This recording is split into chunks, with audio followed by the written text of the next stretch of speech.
Espacio Común, Perú. Arquitecto Daniel Canchán. Arquitecta Paula Villar.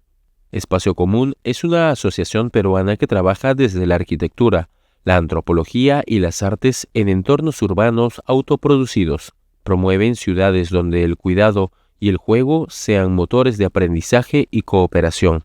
En sus proyectos combinan investigación situada, etnografía visual y codiseño para producir infraestructuras culturales con alta apropiación social e impacto urbano. La práctica ha sido respaldada por REARC Institute de Support Acting. La práctica ha sido respaldada por ARC Institute de Support Act Foundation y reconocida tanto nacional como internacionalmente por la CAF, Arquitectura Sin Fronteras o el Ministerio de Vivienda del Perú.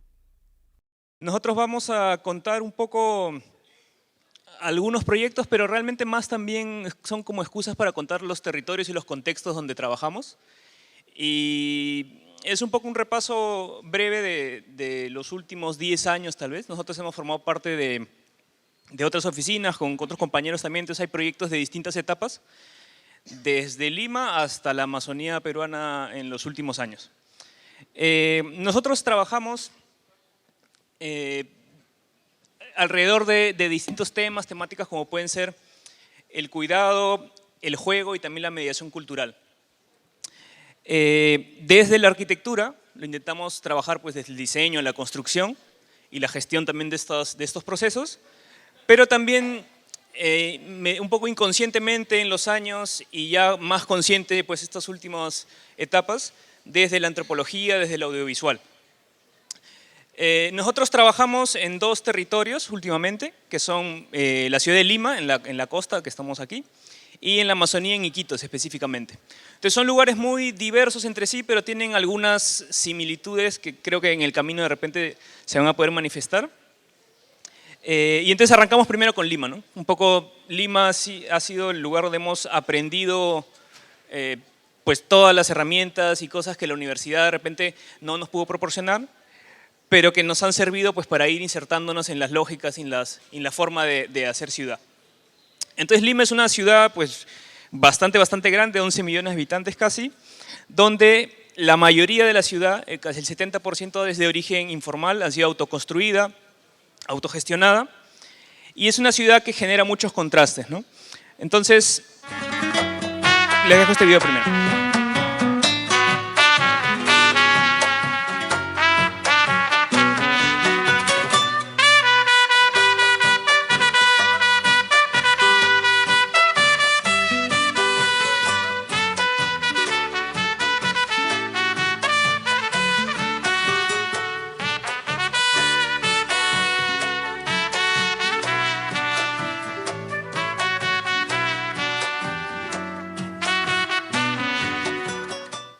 Bueno, como han visto en la misma video, la ciudad de Lima tiene contrastes bastante fuertes, ¿no? Hay una parte de la ciudad que ha sido la ciudad formal, la ciudad planificada, que por lo general es el centro de la ciudad, los distritos que están más consolidados, y la otra parte de la ciudad de Lima, que es la mayoría de la trama urbana, que es la ciudad popular, ¿no? La que ha sido autoconstruida, autogestionada, y que ha ido, digamos, creciendo en base a la organización misma de las personas, ¿no? Que en unos inicios pues iban y tomaban tierras, invadían por la necesidad de acceder a la vivienda y con el tiempo se iban consolidando. Entonces, a lo largo de la historia de Lima ha habido intentos, digamos, de trabajar con estas lógicas de la autoconstrucción, pero al día de hoy sigue siendo una problemática bastante fuerte. Entonces, nosotros como práctica de arquitectura, hace ya varios años iniciamos a trabajar más en la ciudad popular de Lima, ¿no? Y también con un enfoque particular. Sí, entonces ahora les vamos a contar uno de los proyectos que tenemos, que es el proyecto Barrios que Cuidan, que es un proyecto de investigación-acción y trabajamos con mujeres de ollas comunes y comedores populares, que son organizaciones de base de mujeres y ellas han construido una habitación propia, o sea, un equipamiento público comunitario afuera de sus viviendas, ¿no? Entonces, aquí os vamos a poner un vídeo reflexionando un poquito sobre esto.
Y a nosotros nos interesa mucho este trabajo de las mujeres, nos inspira mucho y quisiéramos con el proyecto Barrios que Cuidan visibilizar, poner en valor y potenciar el trabajo que hacen estas mujeres que realmente es muy rico, ¿no? Y al final es como también una táctica de resistencia. Entonces, sabemos que, y más aquí en Perú, el hecho del hacer de comer es como un ritual, ¿no? Entonces, son como rituales, ¿no? Son memorias, son transmisión de conocimiento de generación en generación, son afectos también, ¿no? Cuando se hace de comer. Y eso lo sabemos, ¿no? Aquí en Perú, que nos sentimos tan orgullosos de la comida peruana.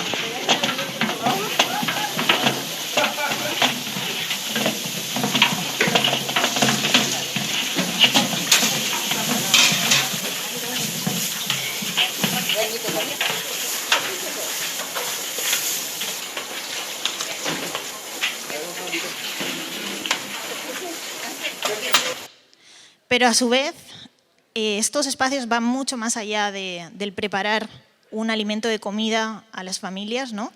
Que ellas además preparan más de 100 platos al día a un bajo coste y garantizan así la seguridad alimentaria. En estos momentos de ir a pedir los alimentos se establecen también muchas relaciones sociales, ¿no? Se genera realmente la vida urbana. Aquí nosotros observábamos, por ejemplo, pues el día a día, ¿no? Y entonces pues ahí nos dábamos cuenta de que de repente una vecina le preguntaba a otra que qué tal estaba su padre o su madre. O, por ejemplo, si veían algún puesto de trabajo, pues mientras estaban en la fila se lo comentaban a la vecina. Entonces, se generaban estos espacios también de encuentro y oportunidad. Entonces, en la investigación también estuvimos recorriendo distintas ollas comunes y comedores populares y ahí vimos también que las mujeres, además de cocinar, estaban trabajando el tejido urbano y el tejido social del barrio de una manera muy fuerte, ¿no? Entonces, por ejemplo, aquí tenemos esta olla común en Independencia.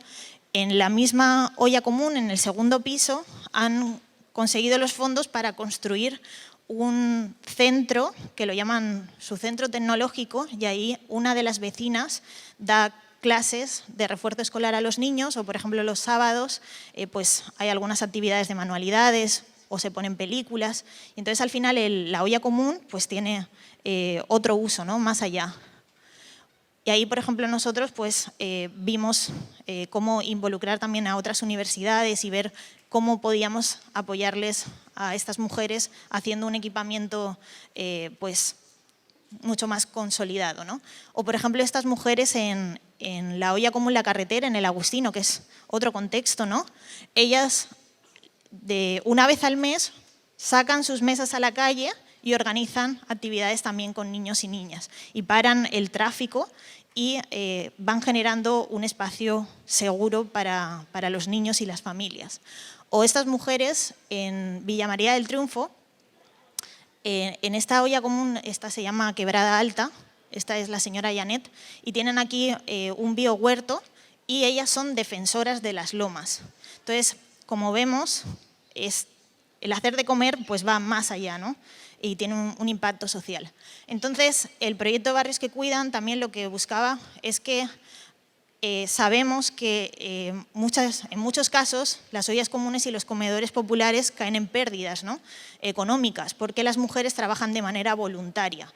Lo único que hace el Estado es dar ciertos alimentos no perecibles de vez en cuando, una vez al mes, y todo el resto de cosas lo tienen que hacer ellas, ¿no? Entonces, es un esfuerzo constante. Entonces, lo que proponíamos era pasar de olla común a comedor productivo, donde las mujeres, además de cocinar, puedan aprender y ejercer oficios para tener un sustento económico para ellas y, a su vez, poder mantener los espacios en el que ellas trabajan. En Lima sabemos que hay más de 5.000 organizaciones de mujeres trabajando de manera voluntaria en los barrios y creo que tenemos mucho que hacer los arquitectos y a su vez el Estado, ¿no? Entonces, ahora quisiera no quisiera perder la oportunidad también de contar el proyecto de La Balanza. Ayer tuvimos la ruta, ¿no? Que vinieron algunas de las personas que también están aquí. Este es un barrio muy especial, realmente está al norte de Lima, ¿no? En Comas, y es un barrio muy especial porque aquí hay un festival de teatro que se llama La Fiteca, que es la fiesta internacional de teatro en calles abiertas, que el año que viene cumple 25 años y realmente ha supuesto una transformación sociocultural importantísima para el barrio. Es aquí donde yo me sumo también a trabajar con mis compañeros Javier Vera, Eleazar Cuadros, con el colectivo Sitio, y luego ya formamos nuestra anterior asociación que se llamaba Coordinadora de la Ciudad en Construcción, y ellos tenían el proyecto Fitecantropus, ¿no? Entonces, este proyecto que voy a contar, que es el Centro Cultural Comedor San Martín del Once, no es un proyecto aislado, ¿no? No es una obra suelta, sino que está pensada dentro de un plan urbano integral. Y está el comedor en el puntito 1, está justo en el corazón del barrio. Entonces, era el lugar más estratégico para empezar a trabajar. Ese está aquí. Está en el Parque Tahuantinsuyo, que a su vez es donde se desarrolla el escenario de la Fiteca. Y los proyectos al final se hacen importantes por la gente que hay detrás de ellos, ¿no? Y estas son las mujeres, las socias del Comedor San Martín. Si las conocen, realmente saben porque estamos trabajando allí con ellas y hemos trabajado durante muchos años. Ellas, sin duda, lo impulsan, lo potencian y lo mantienen, y esto realmente hace que sabemos que los proyectos tienen éxito gracias a las personas que hay detrás, ¿no? Entonces, este proyecto lo fuimos construyendo por etapas. Si se fijan, fuimos desde la rehabilitación del primer piso, porque este es un antiguo comedor de los que se construyeron en el Estado, en el gobierno de Belaúnde, y entonces fuimos transformándolo. Primero el primer piso, luego empezamos con un proyecto semilla en el parque, luego el segundo piso y luego la consolidación del parque. Entonces, el equipamiento tiene dos niveles. El primero es el comedor y el segundo es el centro cultural. El primero tiene una cocina, un almacén y un comedor. Esto, a diferencia de cómo era antes, los alimentos se servían simplemente hacia afuera, y la transformación que hubo en el comedor fue generar un espacio de mesas, ¿no? Un espacio donde las personas pudieran encontrarse, pudieran conversar en el día a día, y también pusimos un huerto, ¿no?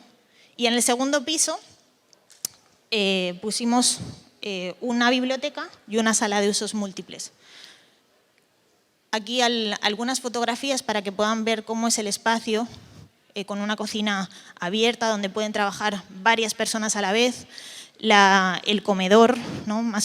La zona de comer con el muro de la memoria, ¿no? También pusimos algunas fotografías de todo el proceso, la biblioteca en el segundo piso, que ahora mismo está siendo llevada a cabo por la Biblioteca Fitecantropus, que les invito también a seguir sus redes sociales porque todos los sábados organizan talleres de mediación de lectura y están haciendo una labor increíble. Y la sala de usos múltiples, que ahí hemos organizado muchísimas actividades. ¿Y cómo construimos este segundo piso? Dijimos, bueno, quizá en vez de contratar a maestros, ¿no? Como una obra tradicional, pues quizá podríamos organizar estos talleres de formación en oficios, lo llamamos el CAP Lab, que era el Centro de Aprendizaje y Producción La Balanza, y estaban dirigidos a mujeres, madres solteras y adolescentes. Entonces, así fuimos construyendo todo este segundo piso. Y para la fachada, lo que hicimos fue, con la idea de que si este era un centro cultural para el barrio, se nos ocurrió la idea de un vecino, un panel. Entonces, todo estaba conformado por unos marquitos de madera y nos parecía importante también que los intermedios todos fueran iguales. Y en esos intermedios les pusimos el material de estera. La estera, como saben, es el material con el que primero se construyeron las viviendas en los barrios populares, ¿no? Como es el caso de La Balanza, y queríamos ponerlo en valor porque está bastante relegado, ¿no? O sea, se considera como un mal material. Y nosotros le pusimos ahí en valor. Y el resto de materiales decíamos, bueno, pues ya veríamos lo que la gente construiría, no lo sabíamos. Y era una fachada efímera, lo propusimos así y imaginábamos que iba a cambiar en el tiempo, ¿no? Cada panel tiene una memoria, ¿no? Una historia que va detrás. Entonces, por ejemplo, este que vemos ahí, el del 2016, es el año en el que se construyó y lo hicieron las seños del comedor y le pusieron en el cinturón una cuchara. Pero hay otros, por ejemplo, hechos con materiales reciclados, con las tapitas que los niños consiguieron en el colegio, o si una mujer del barrio, que es la señora Emilda, bordaba, entonces ella hizo uno tejido. Entonces así fueron armándose los paneles, ¿no? De la fachada. Y al final, la fachada misma son como los píxeles de las propias viviendas de colores del cerro, ¿no? Este es el APU del barrio, que es el cerro Elefante, ¿no? Que es nuestro APU. Sí, bueno, una pequeña apreciación también para lo que viene. Hay una frase del filósofo Byung-Chul Han que dice que la imaginación se basa en el juego y esta presupone espacios de juego en los que nada esté definido con firmeza ni delimitado con claridad, sino que hace falta imprecisión y falta de claridad para aproximarnos al juego. Entonces ahora, después de esta parte de contar los cuidados, vamos a hablar más de un par de proyectos que tienen un carácter lúdico bastante fuerte. Entonces es interesante esta frase porque las propuestas alrededor del juego siempre las hemos intentado hacer donde las cosas pues más bien fomenten o hagan que los niños, las niñas sean las que se inventen los propios juegos, ¿no? Si vemos por ejemplo esta foto que es de los años 50, si no me equivoco, en Nueva York, hay unos niños trepados en la puerta. Entonces podríamos imaginarnos que les han dicho a la mamá o al papá que están dentro que iban a salir a jugar a la puerta de casa, pero no se imaginaban que literalmente iban a estar trepados en la puerta jugando. O esta otra de unos niños que se ponen a jugar fútbol en una escalera. Entonces son cosas como que pueden parecer totalmente absurdas, pero en la imaginación de un niño son factibles. Entonces, al momento de diseñar espacios públicos con un carácter lúdico bastante fuerte, es que intentamos pues, generar estas estructuras que fomenten más bien y den pie a que los niños se inventen o se reapropien de las estructuras planteadas. Vale, entonces les vamos a contar el caso del Parque Tahuantinsuyo. Aquí lo importante era no solo trabajar el equipamiento, sino también su entorno y que al final tanto el edificio como el espacio público se vayan retroalimentando, ¿no? Aquí pasa mucho en Perú, ¿no? que te construyen un edificio y le ponen un muro y se olvidan de lo que pasa alrededor. Pues este proyecto lo que buscaba es todo lo contrario, ¿no? Que ambos conversaran. Entonces tenemos un espacio público que buscaba que no fuera enrejable. Entonces no puedes saber dónde poner las rejas, porque como saben aquí en Lima lo primero que si ven un parque, lo primero que van a hacer es colocar una reja. Entonces era importante para nosotros esto, que no se pudiera enrejar. Lo segundo era que no es un parque para niños, como ocurre tantas veces aquí, sino que es un espacio lúdico para todas las personas, que a su vez no tiene zonas definidas, como pasa aquí en los parques, sino que son circuitos para jugar. Y luego está conformado por elementos lúdicos multiusos, que se articulan con el entorno. O sea, fíjense que no es que se coloquen objetos, sino que se trabaja con el entorno, ¿no? Entonces tenemos unas súper resbaladeras donde se pueden tirar varios niños a la vez, o el papá, la mamá, todos juntos. O tenemos este graderío, ¿no? Que también es como un anfiteatro, pero a su vez es como un entorno donde pueden los skaters del barrio y de otros muchos lugares estar ahí con sus skates. Y luego tienen unas estructuras multiusos, que son esos palitos de ahí, que nos dimos cuenta también que los niños trepaban mucho y se imaginaban que estaban en un barco, en la popa de un barco, y se imaginaban un montón de historias, ¿no? Entonces, esto lo hicimos a través de todo un proceso, ¿no? De trabajo, que fue desde talleres participativos, jornadas comunitarias, de domingos comunitarios, donde participábamos y construíamos estos proyectos. También era importante para nosotros, esa foto de allí, de la esquina, involucrar a la municipalidad, porque realmente estos proyectos de espacio público son responsabilidad municipal. y son ellos los que deberían hacerlos y mantenerlos, ¿no? Entonces, era importante ver cómo podíamos generar estas conexiones y vimos que, bueno, al menos ellos podían dar maquinaria y algo de mano de obra. Y luego, bueno, por supuesto, el trabajo de los maestros del barrio. Entonces, era importante empezar poco a poco a ir generando esta noción de espacio público. Entonces, fuimos haciendo un primer proyecto semilla, que es como una intervención de ensayo, ¿no? Y testeo y ver cómo funciona. Ocurrió la primera apropiación, lo fuimos consolidando, ¿no? Con estos palos y luego aparecían, y para esto la observación es muy importante, ¿no? Ellos, los niños, de repente íbamos y habían colgado una tela como un columpio. Entonces nosotros decíamos, ah, mira, aquí está la necesidad de un columpio, ¿no? Y entonces luego lo consolidábamos. Y así como fuimos haciendo con todo el proyecto. Y esto fue una etapa de 10 años, ¿no? De un espacio que era un basural y se estacionaban mototaxis, a construir realmente, con todo este proceso, un espacio de encuentro, ¿no? Donde a las 5 de la tarde, especialmente los fines de semana, no os podéis imaginar lo lleno que está hasta la noche. Y esto, quisiera aquí resaltar algo también importante con la conexión entre el equipamiento y el espacio público, que era, ¿veis estas ventanitas de aquí? Esto fue también importante porque es el ir generando los ojos en la calle, ¿no? que nos dice Jane Jacobs, ¿no? Que los espacios se vuelven seguros, ¿no? Si hay seguridad, pero a través de la convivencia, ¿no? Y entonces al final eran como ventanitas vivas, ¿no? O sea que fuimos creando estos marquitos y vemos cómo las personas interactúan en el espacio. Y al final este realmente es un referente, ¿no? para otros muchos lugares de Lima y del Perú. Y como decimos, hay más de 5.000 organizaciones de mujeres que trabajan en condiciones de precariedad y se puede hacer muchísimo si queremos, ¿no? O sea, aquí está el ejemplo. Sí. El siguiente proyecto tiene que ver un poco con esta foto. Lima es una ciudad prácticamente amurallada, ¿no? Todo el mundo, por la creciente inseguridad, ha optado por empezar a acercar todo, desde equipamientos como los colegios hasta calles de vecindarios, etc. Entonces todo está plagado de muros. Y eso da la sensación de seguridad, pero a la vez también puede convertir las calles en espacios inseguros, ¿no? Tener muros ciegos por todos lados y caminar de noche por ahí. No sé si es más seguro que si estuviera abierto con, pues de repente con comercios o otros espacios. Entonces, el tema del muro es algo recurrente en la ciudad de Lima y este proyecto fue justamente la oportunidad de literalmente romper un muro.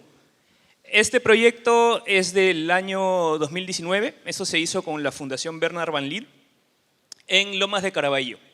Y en esta zona de Lomas, que es una zona no diría industrial, pero hay bastantes zonas de recicladores que tienen sus almacenes y donde van trabajando, se partió por generar un espacio público en un terreno que estaba destinado para parque, pero que unos vecinos hace como 30 años intentaron invadir.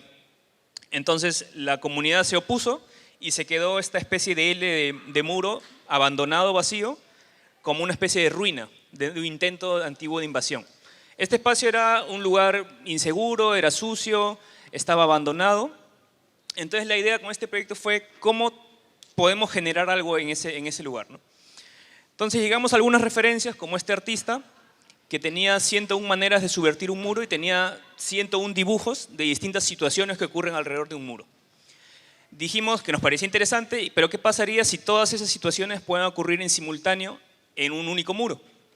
Entonces podrían pasar cosas como poner una rampa gigante, hacer perforaciones, jugar un partido de vóley de un lado a otro.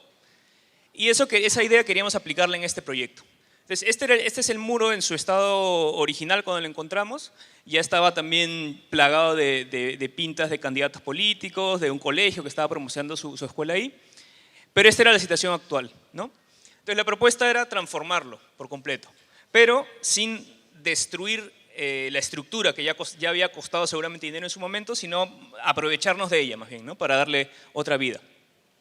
Entonces hicimos una serie de talleres, de encuentros con los vecinos y a cada uno les dimos un paño de un muro.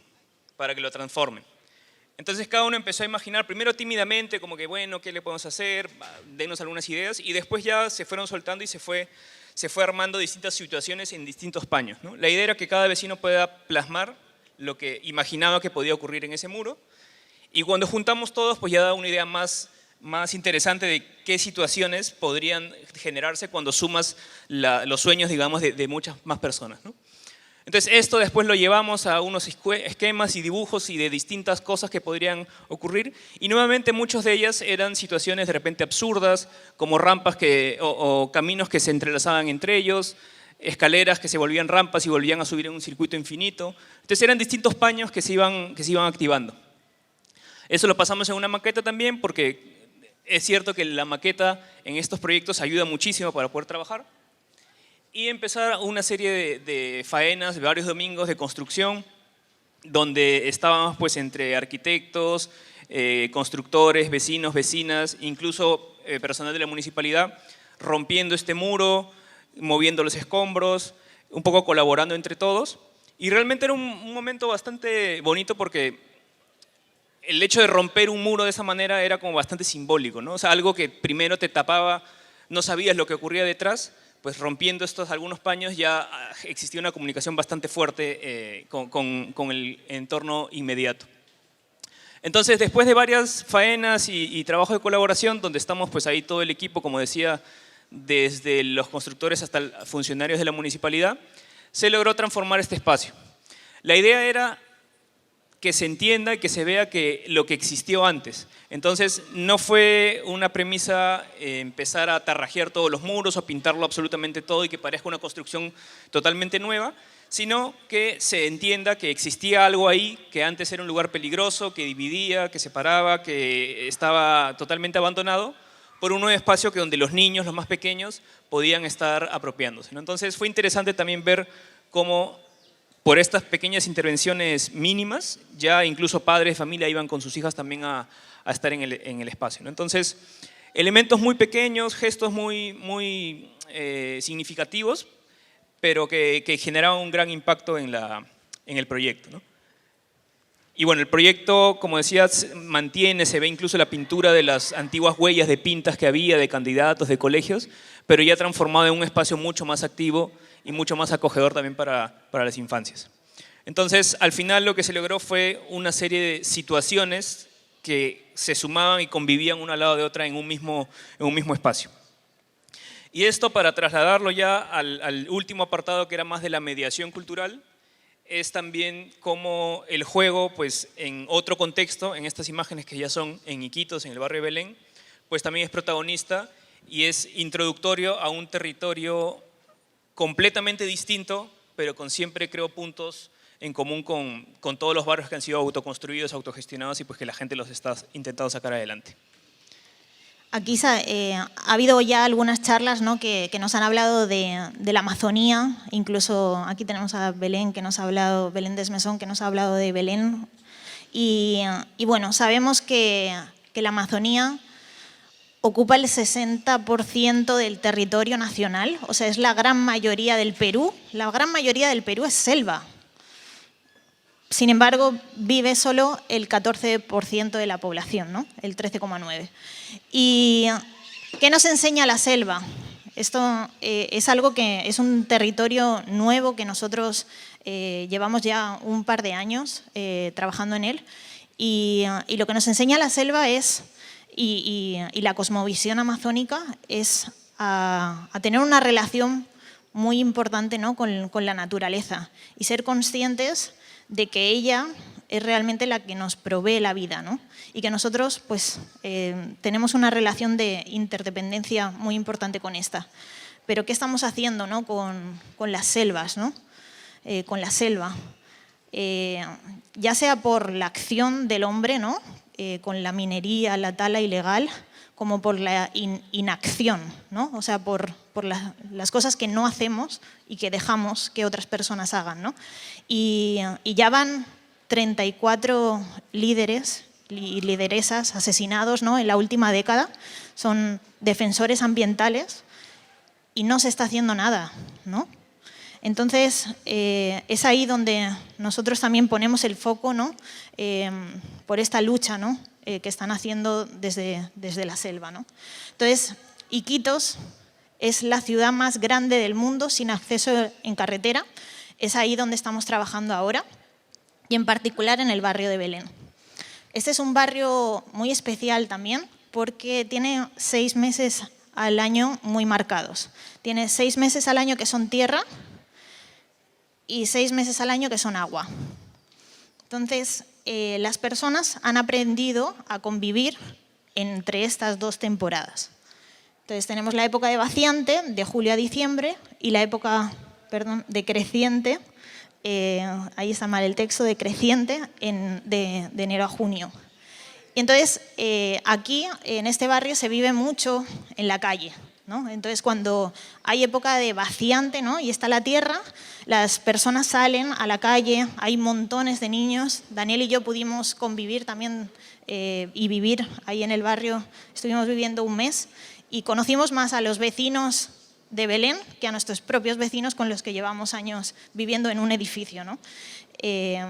Y esta es la imagen cotidiana, ¿no? de un día en época de creciente, ¿no? De niños que van al colegio. Y Belén siempre está en modo resistencia. Ha habido muchos intentos de reubicación. Se han reubicado a 200 familias en un barrio que se llama Nuevo Belén, ¿no? En el Varillalito. Y, de hecho, Belén Desmesón está haciendo su tesis, ¿no? de doctoral.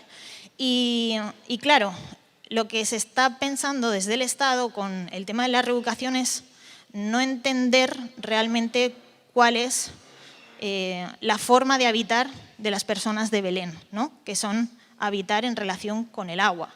Entonces, la crisis no es una crisis por el hecho de vivir en el agua, sino que es una crisis sanitaria, ¿no? Entonces, vemos que Belén lo que sufre es la inacción también de parte del Estado. O sea, es como el concepto de la banalidad del mal.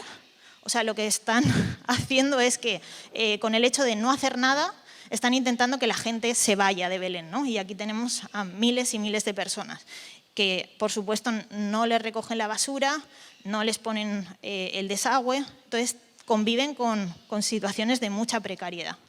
Entonces, bueno, en este caso, como vemos, hay las formas de convivencia relacionadas con el agua cambian mucho, ¿no? Entonces, si bien en un momento determinado, en época de vaciante, tenemos mototaxis, ¿no? Recorriendo el barrio, en época de creciente tenemos los botes, ¿no? Y las canoas.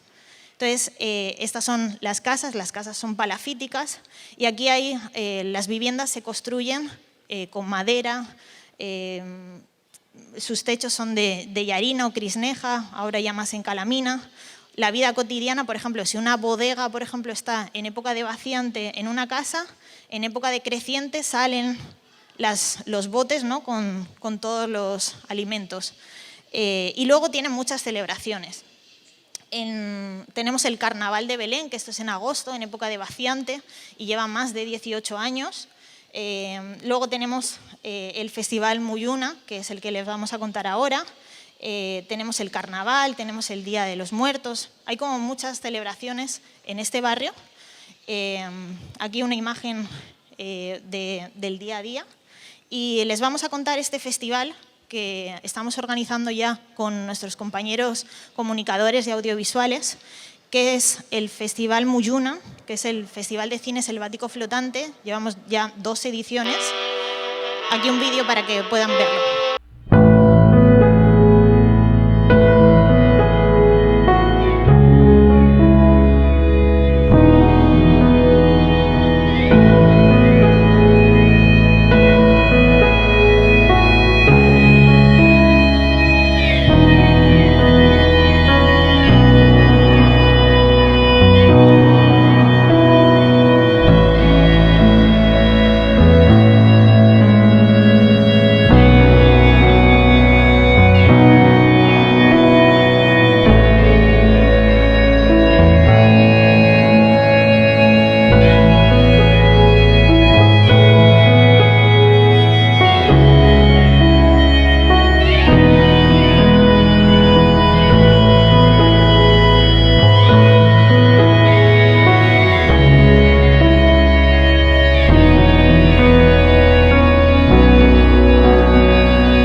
esta fue la edición del año pasado, del 2024, pero realmente capta la esencia de estas ediciones. Y este era el afiche, ¿no?, del año pasado, hecho por el artista David Orlando. Y claro, cuando lo pusimos en las redes, muchos decían, oye, pero en la Amazonía no hay elefantes. Era curioso que se sorprendían de eso, pero no se sorprendían, por ejemplo, de ver a la sirena o al yacuruna, ¿no? Y claro, esto nos sirvió como pretexto para decir que este es un festival que busca la defensa de las selvas del mundo, ¿no? Lo que hace es denunciar todas las atrocidades que se hacen en los territorios, ¿no?, a lo largo del mundo, y poner un valor, ¿no?, en los animales, en las plantas, en los pueblos originarios, ¿no?, que defienden estos lugares, ¿no? Y aquí yo creo que ya pasó a Daniel.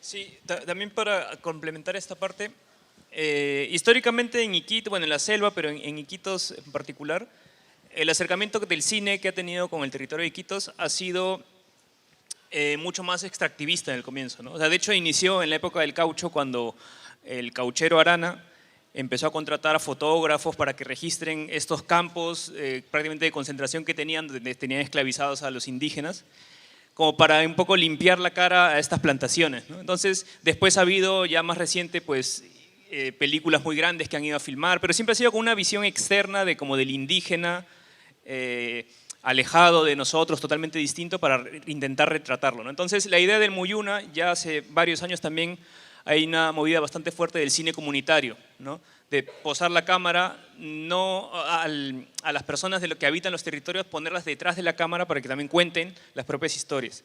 Entonces, el Muyuna intenta hacer eso. En el equipo del Muyuna somos personas de distintos lugares del país, de distintos contextos, orígenes, profesiones, disciplinas, entonces que estamos ahí intentando, pues, sacar el festival adelante. El festival se desarrolla en este barrio que les hemos contado de Belén. Específicamente no tiene una zona definida porque cada año hemos intentado ir moviéndonos.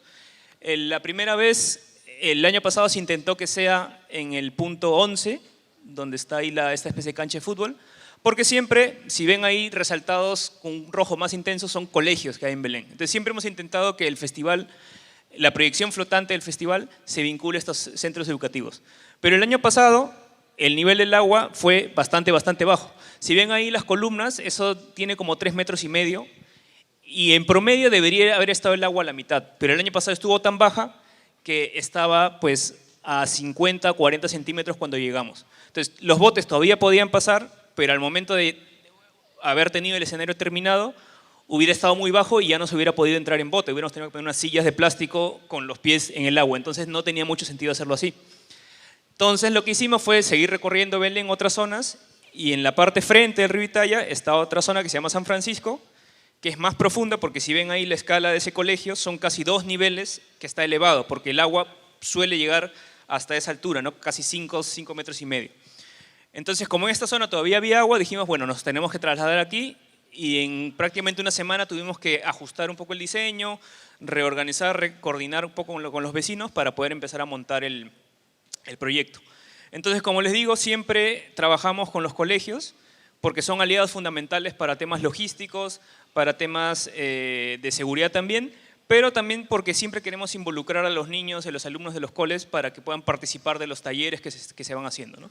Entonces, en estas semanas de la primera edición, pues fue también una forma de empezar a experimentar, a aprender.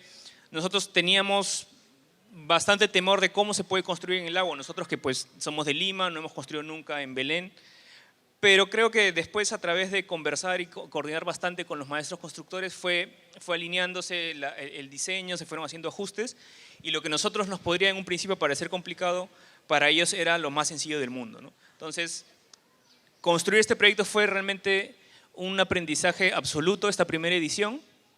En esta edición, como el agua no estaba tan alta, los maestros pudieron entrar al agua, empezar a construir, clavar las estructuras en el suelo y empezar a montar poco a poco, pues, este escenario para la primera edición. También se empezó a explorar temas de materiales en las chacras cercanas de los mismos vecinos, donde se fue a recoger cañas, hojas, maderas para leña, retazos también de los aserraderos donde se consiguieron algunas de las maderas. Y esto fue un poco el primer prototipo de escenario que se hizo para la edición del 2024, ¿no? Ahí estamos parte del equipo de construcción, de arquitectos, y un poco el diseño estaba inspirado en las casas palafíticas de Belén, ¿no? Esas estructuras bastante vistas, a veces un poco irregulares, pero que muestran muy claramente la forma constructiva de las viviendas. Entonces, eso fue un poco la primera edición, y ya para la segunda, creo que viene ahora, a ver. Para la segunda edición de este año, ya pues con un poco más de herramientas, un poco más de conocimiento, habiendo un poco perdido el miedo también de trabajar una estructura en el agua, nos mandamos con la segunda edición del Muyuna, que en este caso, creo que no lo hemos contado, una Muyuna es los remolinos que se forman en los ríos amazónicos cuando las corrientes se cruzan. Pero también son, en la cosmovisión Cucama, son las puertas de entrada a los mundos subacuáticos. Entonces, este año el Muyuna lo que quiso fue rendir un homenaje al pueblo Cucama. Y entonces en estos remolinos, estas entradas al mundo subacuático fue un poco la inspiración o lo que se tomó como referencia para plantear el diseño del escenario de este año. Entonces vamos a poner un video pequeño de una parte del proceso constructivo para después entrar al detalle de cómo fue hacerlo.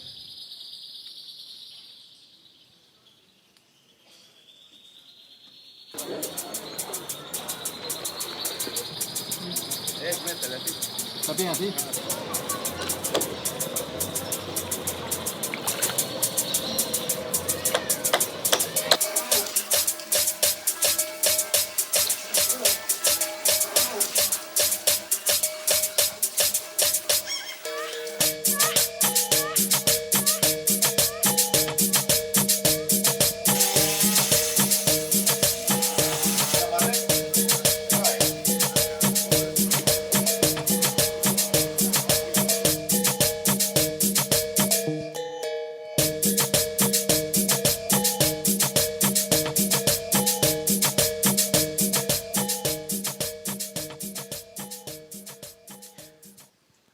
Bueno, este video creo que se hizo justo en el momento de la inauguración del festival, pero es una semana antes de las proyecciones flotantes. Entonces estábamos en mitad de la construcción y fue el material que juntamos hasta ese momento. Pero un poco mostraba pues cuál ha sido el proceso constructivo de este proyecto.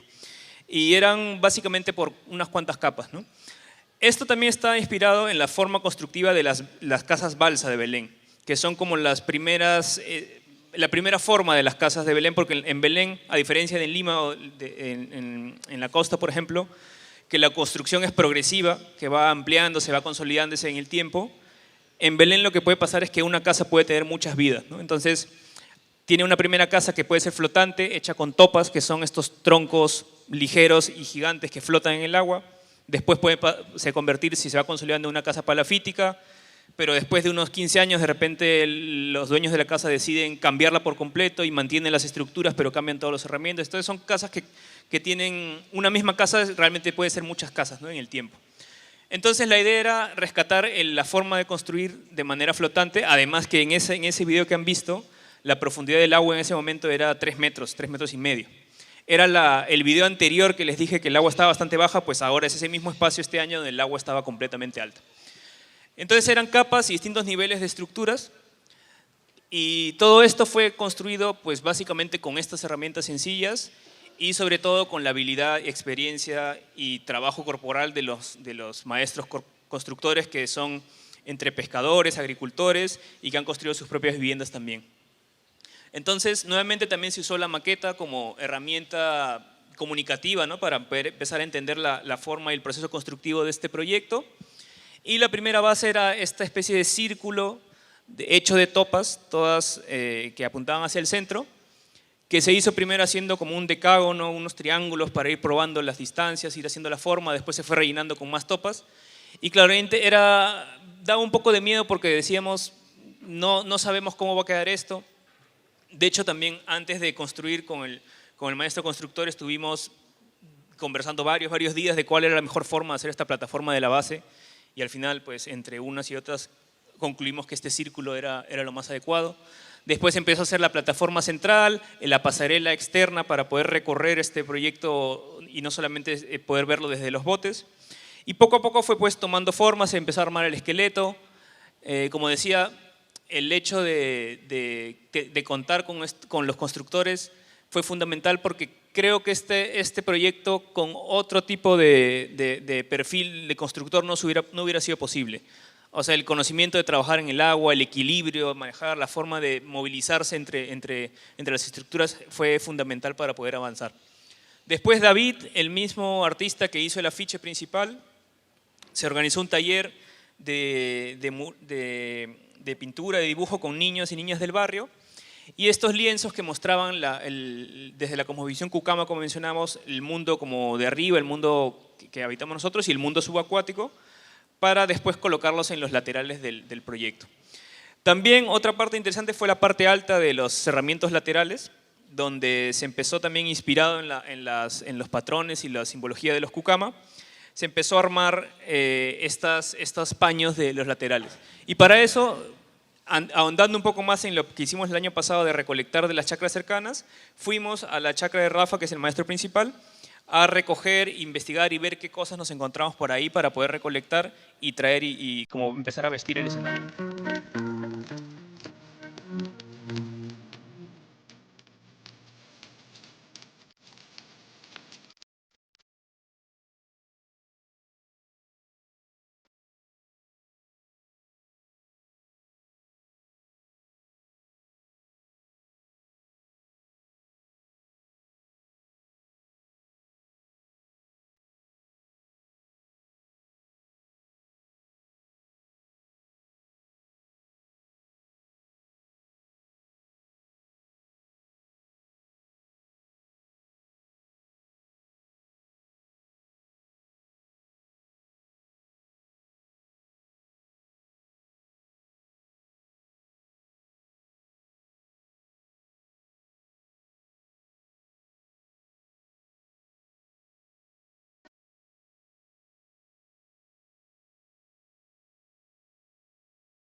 Entonces esto dio pues el resultado de estos patrones que acompañaban un poco y eran la cara visible de los laterales, porque cuando se llegaba también los botes se entraba un poco por el costado, entonces se veía bastante bonito todos los laterales.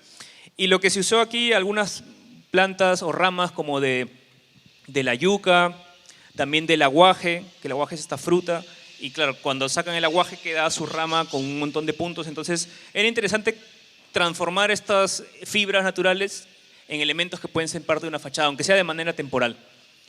Y esto nos dio pues este escenario que estaba flotando en el agua de más o menos unos 13, 15 metros de diámetro, que cerraba, digamos, su etapa de construcción cuando se colocaba ya la pantalla principal, que de hecho fue un sistema que nos inventamos ahí con Rafa en el último momento para poder tensarla en el centro y que pueda desplegarse, porque en Belén cuando llueve fuerte y hay vientos, y tener una tela de ese tamaño pues podría ser como una vela de un barco y se lleve el escenario ahí por todos lados. Entonces, bueno, teníamos que ser capaces de desmontarla rápidamente. Entonces pasamos de este dibujo, de este sueño, digamos, que en un momento podría haber parecido imposible, a haber podido materializarlo y tener cada noche 50 botes llenos de personas pudiendo ir a ver las presentaciones que habían cada tarde y cada noche, ¿no? Entonces, aquí destacar también las fotografías de nuestro compañero Eleazar Cuadros, ¿no? Que siempre son preciosas. Son fotos, bueno, estas son ya también cuando está bajando la tarde y ya está empezando a prender la pantalla. Ahí se nota un poco también la forma pues el intento de acercarnos a la Muyún, esta forma circular. La vida que ocurría al nivel del agua, los niños usando la pasarela también como espacio para sentarse, los botes, todos ahí mirando las proyecciones y las presentaciones que habían, además del cine, pues de teatro, de música, y cómo pues el escenario sirvió para acoger todas estas actividades, ¿no? Entonces, al final era una pieza flotante que convirtió el río Italia, entrado en Belén, en un cine sobre el agua. Y bueno, para cerrar, perdón, falta esta cosita de aquí. Este proyecto es, como dijimos, es el proyecto que fue pensado para el Festival de Cine Muyuna. Sin embargo, ya también en base a la experiencia del año pasado, es un proyecto temporal, pero que su temporalidad podía extenderse un poquito más de la semana de proyecciones. Entonces, originalmente pensado para cine, después también se fue utilizando espontáneamente y en la segunda edición ya de manera más planificada, como un paradero escolar para recoger y dejar a los niños, como un aula abierta donde las profesoras sacaban a los niños para hacer un taller, o como simplemente un patio de juegos, ¿no? Entonces, después del festival, el escenario se trasladó, se movió un poquito hacia el ingreso exacto del colegio y se quedó ahí un mes y medio, donde pues sirvió para todas estas cosas que le estamos diciendo. Entonces, fue interesante porque después de su uso para el cine, tuvo una segunda vida y digamos una tercera, porque ya después cuando el agua empezó a bajar, y en Belén cuando es época de vaciante y se va secando todo, todas las calles que son de tierra se convierten en barro. Entonces, los materiales del escenario fueron reutilizados para hacer puentes provisionales y pues bueno, que las personas puedan acceder a sus casas sin estar embarrándose todos los pies. Y el año pasado, por ejemplo, también fue cosas similares, ¿no? El escenario se convirtió en un paradero flotante donde los botes iban y venían para que los niños suban y bajen al colegio. E incluso después de meses, cuando ya estaba todo seco, el escenario se mantuvo unos meses más ahí y la comunidad, para celebrar pues, su aniversario, lo usaron para hacer su fiesta. Este festival es en mayo, son las últimas semanas de mayo. En el 2026 vamos a hacer una nueva edición, ya lo estamos organizando. Y bueno, saben que están todos invitados y todas. Por suerte ya hemos conseguido los fondos para el siguiente escenario y su vida, lo que se convertirá el escenario luego en un parque. Y nos esperan también otros nuevos proyectos en Belén que no les podemos mostrar porque están en idea, pero ahí en Belén vamos a construir también un centro cultural, ¿no? para todas las actividades tan importantes que hay en el barrio. Sí, y bueno, para cerrar, más que con grandes reflexiones, creo que no solamente el Muyuna, sino todos los proyectos que hemos participado son posibles realmente gracias a grandes equipos, ¿no? Y alianzas con organizaciones, todo, pero con las personas con las que se trabaja el día a día. Entonces, en esta foto está, creo que gran parte o casi todo el equipo del Festival Muyuna, a quienes queremos darle pues, un agradecimiento especial. Desde de repente el círculo más pequeñito, que es Espacio Común, que bueno, estamos Paula y yo, pero también está María, está Jimena, que están aquí en el público ahora. Está Livia, está Dani, Siguar, Julio, que son parte del equipo del Muyuna, está Natalia, está Rafa Segundo, los constructores, Joyce, Estrella, Brian. O sea, es un grupo grande, como les decía al inicio, de distintos perfiles, distintas edades, distintos lugares del Perú y del mundo, con experiencias y cada uno pues aportando desde lo que sabe. Creo que este proyecto del Muyuna, pero también los anteriores, en otros contextos han sido posibles. Así que, bueno, creo que eso, ¿no? Que la arquitectura al final no es solamente de los arquitectos, sino ir abriendo pues, con otras disciplinas de otras personas para sacar los proyectos adelante. Así que, bueno, eso es lo que queríamos contarles hoy. Muchas gracias. Muchas gracias. Muchas gracias, arquitectos. Permanecemos en el escenario e invitamos al arquitecto Jorge Noreña a sumarse a los arquitectos Daniel Canchán y arquitecta Paula Villar para poder realizar la entrega. Invitamos también al arquitecto Leopoldo Lituma y arquitecta Gabriela Vildósola, parte de la directiva del Consejo Nacional del Colegio de Arquitectos del Perú, para poder realizar la entrega del certificado de participación y recuerdo del Congreso Nacional de Arquitectura Peruana.